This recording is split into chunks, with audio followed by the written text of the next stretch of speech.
प्रश्नावली 7.2 का जो दूसरा प्रश्न है, त्रिभुज एबीसी में एक त्रिभुज हमको देखो आकृति यहाँ पर दी गई है सामने।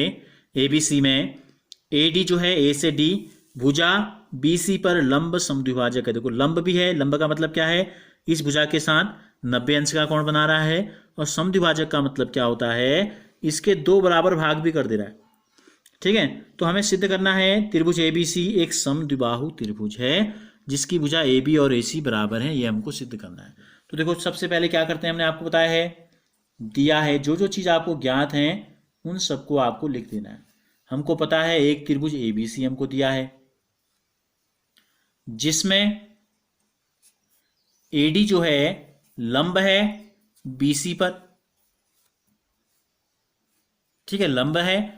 और दूसरा ये कोण भी लिख सकते हैं आप, ठीक है, कोण A D B, A D B या ए डी सी भी कह सकते हैं। ए डी सी दोनों जो है 90 अंश हैं। क्यों है, लंब है, लंब का मतलब क्या है कि 90 अंश का कोण बना रहे हैं। सिद्ध क्या करना है या दर्शाना है, हमें सिद्ध करना है कि यह एक समद्विबाहु त्रिभुज है। इसके लिए हमें क्या सिद्ध करना पड़ेगा, ए बी और ए सी क्या है, बराबर हैं। तो हम क्या करते हैं, देखो हम हल करते हैं, सिद्ध करने की कोशिश करते हैं। इन दो त्रिभुजों को ले लेते हैं, त्रिभुज ए डी बी व त्रिभुज ए डी सी में इन दोनों त्रिभुजों में क्या समानता है। देखो सबसे पहले तो ये भुजा बी डी और डी सी बराबर हैं, बी सी और डी सी, इस त्रिभुज की भुजा ये बी डी और इस त्रिभुज की भुजा डी सी बराबर है। क्यों बराबर है, क्योंकि ए डी जो है बी सी का समद्विभाजक है, का क्या है, समद्विभाजक है, इसलिए ये दोनों बराबर हैं। दूसरा देखो ये कोण क्या दिखा रखा हमने, समकोण यहां भी है और ये भी समकोण है। कोण ए डी बी बराबर है कोण ए डी सी के। समीकरण नंबर 2 देखो यहां बराबर 90 दिया है तो कोष्टक में लिख दो दिया है, क्योंकि ये लंब है, जैसे समद्विभाजक था वैसे ये लंब भी है, तो इसलिए ये दोनों क्या है, बराबर हैं। तीसरा देखो एडी जो है इस त्रिभुज में की भी भुजा है और एडी इस त्रिभुज की भी भुजा है, दोनों त्रिभुजों में कॉमन है, तो क्या हो जाएगा, एडी बराबर एडी। समीकरण नंबर 3 उभयनिष्ठ भुजा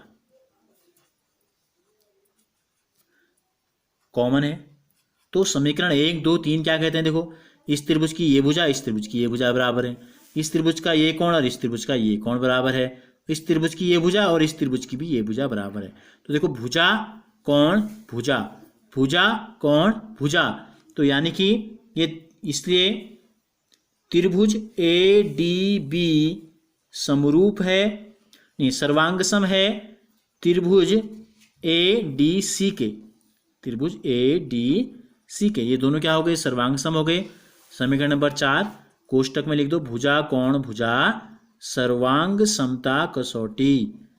इस नियम के आधार पे हमने क्या सिद्ध कर दिया, इन दोनों त्रिभुजों को सर्वांग सम।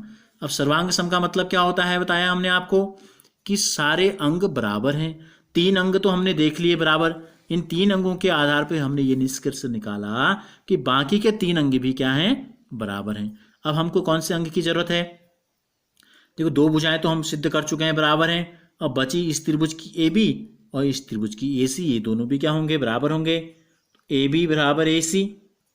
समीकरण नंबर 5 सी पी सी टी, यानी कि सर्वांग सम त्रिभुजों के संगत भाग हैं ए बी और ए सी, इसलिए ये दोनों भी क्या होंगे, बराबर होंगे।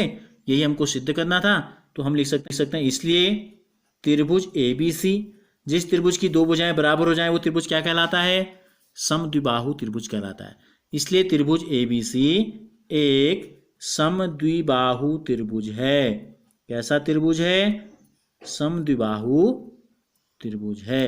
ये सिद्ध हो गया जो हमें सिद्ध करने के लिए कहा गया था।